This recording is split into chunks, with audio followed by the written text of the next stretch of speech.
Hey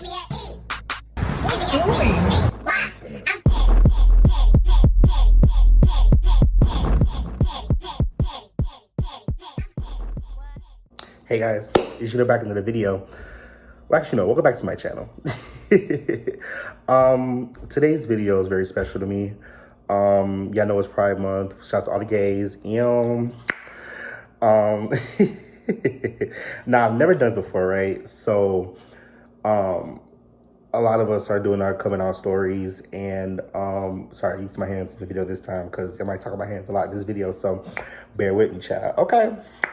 But my coming out story, honestly, it's not as grand as people make their coming out stories are. A lot of people honestly don't have a coming out story because a lot of people still in the closet. You feel me? Like, it's hard, especially as a black gay man, to come out the closet because we're, for the most part, grown into Christianity, and anything involving homosexuality is a sin, and we're going to hell, and all this hoopla jazz, and nobody got time for this bullshit, you feel me? Like, nobody got time to be sitting here living their life in the secret, because I was doing it for a very long time, and it made no sense after, now that I'm grown and 26 years old, realizing that, what was I hiding my truth for, you know?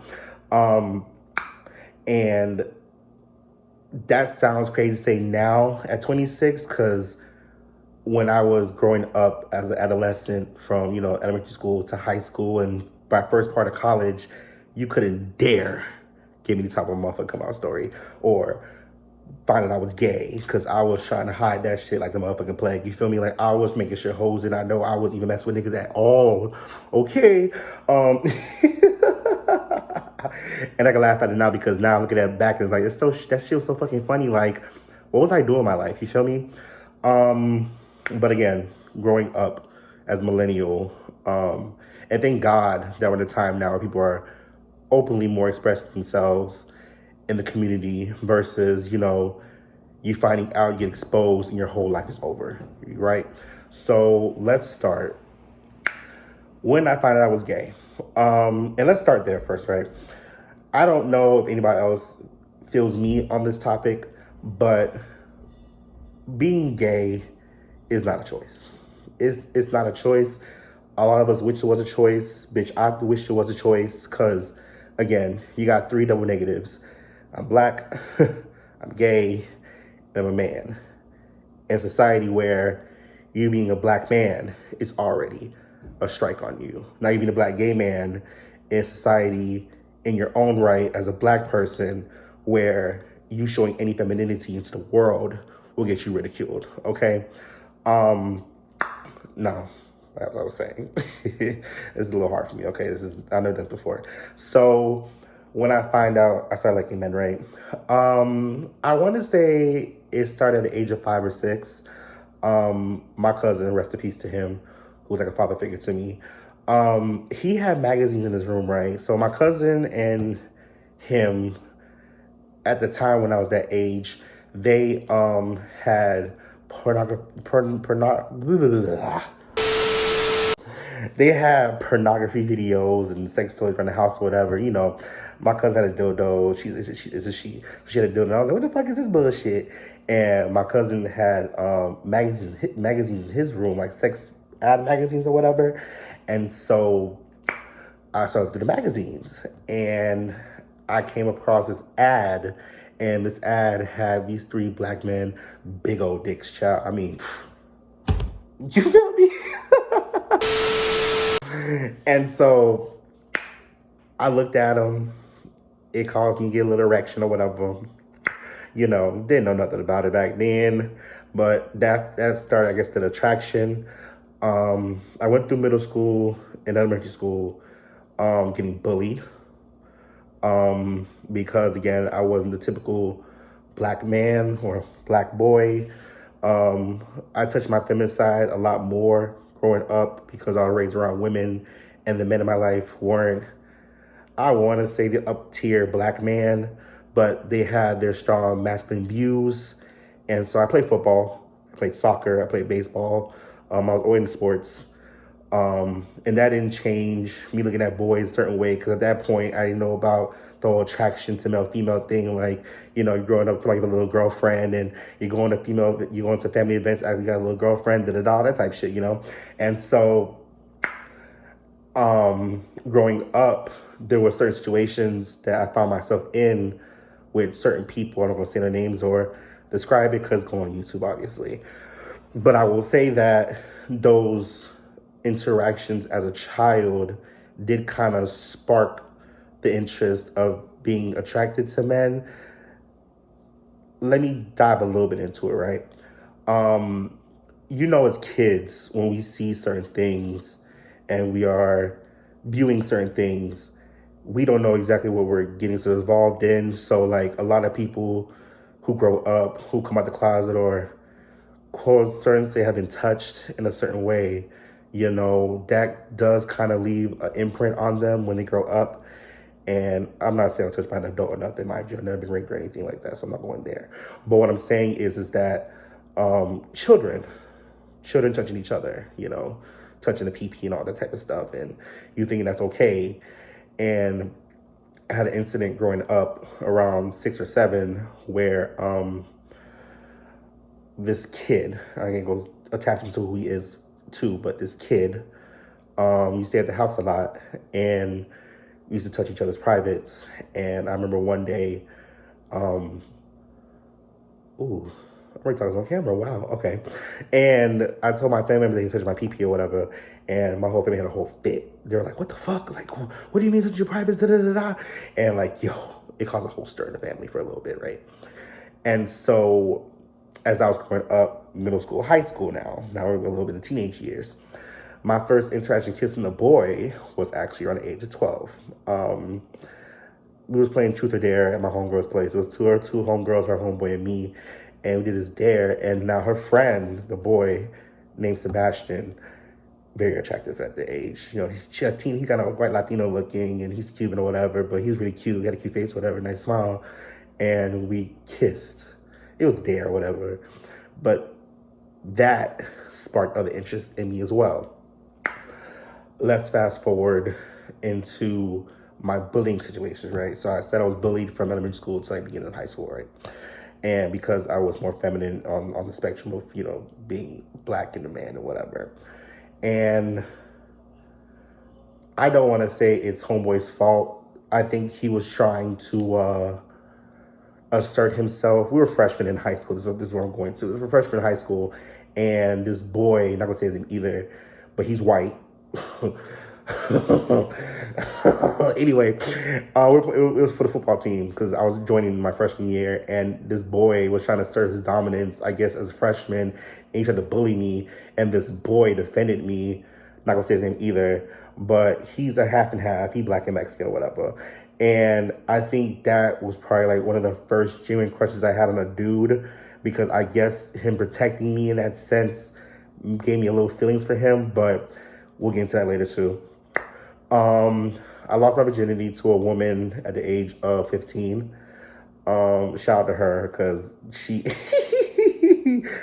long story short, this girl told me it was about that life. We was in fucking sophomore year in the Spanish class. It was early release or whatever. And she was like, oh, come to my house, you down for it? And we did, you know, got my first taste of pussy, whatever, you know. I don't care. I'm pansexual. We'll get to that too. But pussy still rocks the world. Anyways, after I left Virginia at 15, my ex-girlfriend, she like blasted the whole school about who I had sex with, and like that caused a whole stir. Trust a whole stir, whatever. And then when me and her broke up, that's when I started like messing with men. Not full-on sex or nothing per se, but I had interactions with like 3 boys. One of them, we was making out in the bathroom and flipping up on each other during like bathroom breaks. Another one, first one that gave me head, who I still talk to this day because head's fire. Okay. And the last one is someone, I guess, who's still in my inbox trying to, you know, whatever. And we are total opposites. For some reason we attract. Okay, but his bold ass, this quick story, this nigga decided to catch us in the bathroom out in the open and tried to fill up on me to give me head. I was like, bro, you need to chill out because bitch, you're doing too much. Okay, that's all, period. You're doing way too much. Period.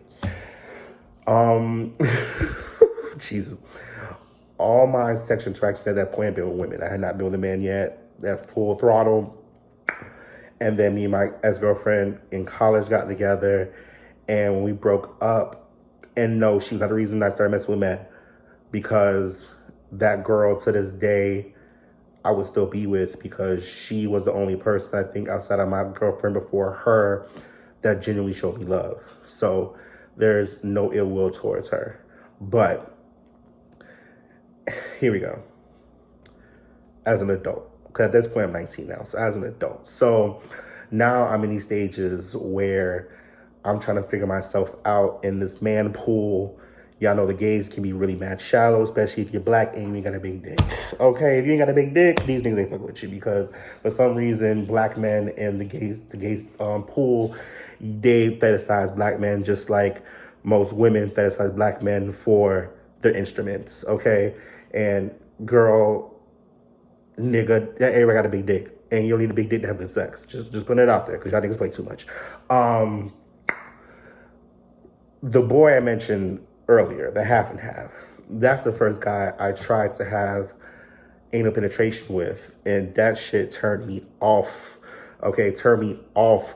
This nigga really thought he can get inside me with no lube, like, and he knew the fuck he was doing. So I was like, bro, what are you doing, bro? Like, that first initial push, I was like, bitch, you get the fuck off me, get the fuck out of my house, like, period. I was not doing it. College now, as my ex-girlfriend, because at that point I started understanding myself and started being more of myself. I wasn't trying to hide, you know, my mannerisms. I wasn't trying to hide. I'd be twerking every motherfucking where. You know, I was using certain gay lingo. And I had a lot of people ask me on multiple occasions, like, hey, are you gay? One thing you don't do with somebody who's trying to keep themselves in the closet is ask them if they're gay. That's very uncomfortable. And I don't like the fact that people do that, because of the fact that you could potentially out that person when they're not ready to. And there's nothing wrong with asking somebody their preference, you feel me? But it is something wrong with you thinking that if you get it out of them, that you can tell the whole world that what the fuck it is. 'Cause that's the problem now. That's what a lot of men on the down low, because they feel like if they get outed, their whole life is over. Because, excuse me, of being a black gay man, being a black man entirely, we are so set on the fact that we have to be these hyper masculine men.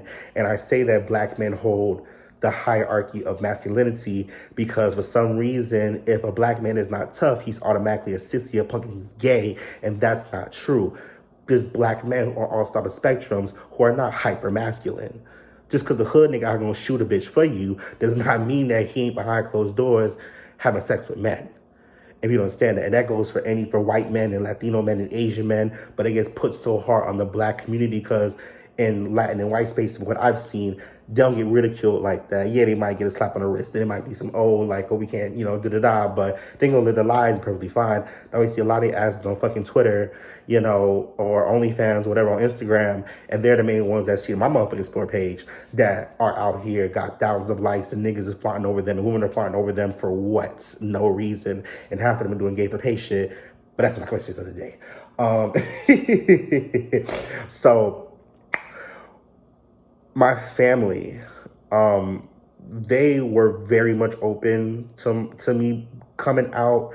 Of course, the men were like, we know he is, but I don't want him to display it around the family and da-da-da-da. But shout out to my mom and my aunt and my cousin, who's like another mom to me, who they already knew from the jump I was or was going to be. And they embraced me with open arms. It's the way I did it. When I finally came out in 2016, I did on Instagram, I did a post, I shared on Facebook. 'Cause at that point, my family was stalking me on Facebook anyway, so I wasn't trying to hide it from them. So I posted it, and when I got calls and texts on some like, hey, why the hell you ain't just tell her she was gay? It's like, do I have to tell you if I already knew? Like, what's gonna change? Like, y'all want me to sit around table and be like, we are gathered here today to let you know that I'm gay. Like, sir, that does nothing for you, okay? That doesn't change anything. I'm still gonna do the hell I wanna do, And funny enough, once I came out the closet in 2016, my life didn't change, okay? I guess being raised in that type of Christian household and around the men who are, hyper masculine, if you wanna call it that, I have been calling it, this video, it didn't change nothing. And so majority of my friends are heterosexual for the most part. And the only gay friends I really have is women, if you want, gay, bisexual, whatever, lesbian.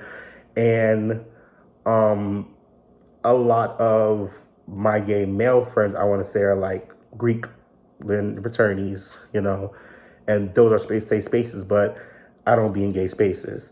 And the reason why I don't be gay spaces is because it feels awkward for me, for one. Number two, I don't like the music in the clubs. Like, if you've been to Woodson Manors or, Twist and stuff, you know that go-go shit, and I ain't got time for that. And I'd rather be in a straight space and twerk my ass all day and have niggas look at me stupid as fuck. Like, why the fuck is gay nigga twerking in here?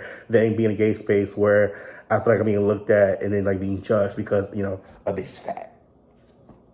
And like I said earlier about the whole separation when it comes to being a black and gay male in this society, where we be sexualized for our peens. So you don't get to have that luxury with certain men, especially Miami, mind you, especially in Miami, where if you don't fit the criteria of body and it's not mask for mask, which is masculine for masculine, if you don't know what that is, or if you're too feminine, or it's no femmes, no fats, it's just disgusting, okay? And so I rather live my life the way I live it, because it doesn't do me no different than the next gay person who is not really being themselves versus me, who I can go in any space and people accept who the fuck I am because I don't hide it. And niggas love a gay best friend. Let's be real. Especially, girls obviously love a gay best friend because they feel like the gay best friend is the one they can talk to about their nigga problems. And I hate the fact that girls be feeling like, oh, I can come to you if a nigga's gay, because that's weird. Don't do that. That's fucking wrong. And because if that nigga is gay or he's on the DL, I'm probably gonna fuck with him too. So, girl, you can't have him. We both can't have him, girl. Like, relax. And then, because if you do that and you find out, it's like, but he's gay. No. You asked me if he was gay, and if like, you want to fuck with me, then girl, he's not gay. It is what it is. Nigga just, gonna hide it better. Okay. I'm dead ass wrong. Wait.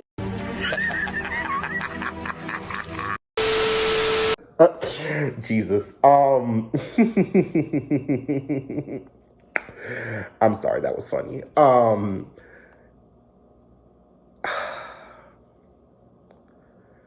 What I can tell somebody who is trying to figure themselves out, like I said, we're now in a generation, because Gen Z don't give a fuck. Gen Z will do what the fuck they want to do. They just have no limit breaks, especially on TikTok, because I love me some TikTok. And I love the fact that the gays on TikTok don't give a fuck about what you think. They out here exposing niggas. They out here telling their stories. They out here letting you know that, we're going to be here to stay. And I appreciate that, just because I've now grown to put myself more out there on my Instagram. And I do, it's weird to say it because I do have that follower app, right?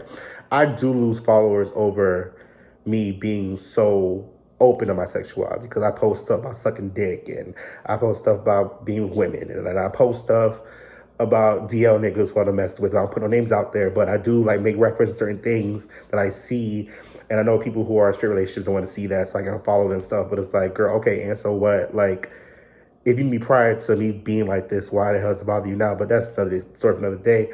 And a lot of people question my sexuality, because this is what my cousin says. I'm confused because I talk a lot of stuff about men, and then I'll turn around and talk about women. Listen, I'm pansexual, and if I didn't make that very clear, check this out.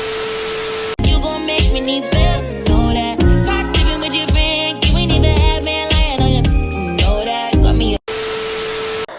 So with that being said, my name is Eunorick Duncan. I'm 26 years old, born and raised in Miami, Florida. And I'm pansexual. I like men and women, and I have been with somebody who is trans. So I can't be picky about what I like, because honestly, I feel like sex is a very open spectrum. I hate the fact that there's so many things within sex that tries to differentiate that only straight men do this and only straight women do that. Because let's talk about a little bit of this whole bisexual concept, right? That people can't be fully bisexual on both spectrum. They can't like both equally, because obviously a man is bisexual, that means he likes dick more than pussy. That's not true. And I hate the fact that that gets exploited and exposed, because that's not right. Because women become, or do not become, but do sexual things with women to impress men. And of course, heterosexual men love the thought of a threesome. That does not make that woman bisexual. That only applies to your fantasy, and maybe a little bit of alcohol in a pocket, a couple bucks in the pocket will make her do it. That's not cool either. Stop trying to differentiate men and think there's a gay agenda. And there's no gay agenda. There's no gay agenda. If you can sit and let your kids watch Disney Channel and all the Disney movies with all these white freaking, characters who, if you don't know, if Disney don't flag this, if you don't know, half the Disney princesses are messing with men who are older than them, and most of it is actually RAPE. So yeah, don't do that. I'm not saying you have to have your kids watch gay TV shows or watch, two men kiss on the TV. That's not going to make them turn gay. If you're gay, you're gay, okay? We wish you could turn it on and off, but you can't, okay? Like I said in the beginning, if we could be straight, we could, because why would you want to be ridiculed and ostracized from society when we want everybody to accept us too? So yeah, no. Living your truth, love yourself, and surround people that actually fuck with you for real. Surround people who actually understand that no matter what you like to do behind closed doors in the bedroom, that you're still a human being. That's all we are. Just because I like sucking dick does not mean I'm any more different than the next female that sucks dick, okay? Or the next nigga that likes anal sex, or the next nigga that likes ass ate, or a bitch that like to have a pussy rubbed by another pussy, okay? It's all the same thing. We all here together, okay? But thank you for turning to my TikTok. Sorry. Stupid. Thank you for turning into my... Stupid. Thank you for coming to my TED Talk. Jesus Christ. This video was hard for me to do, because I'm trying not to let's shed a tear or something, because goddamn, okay? But I love each and every one of you who will tune in and listen. This will be on the podcast and on my YouTube channel and on Instagram, so you'll see it everywhere. But thank you for coming in to listen to me talk. This is your boy Euno, and I'll see you next time. Peace. Ass on. It's weird.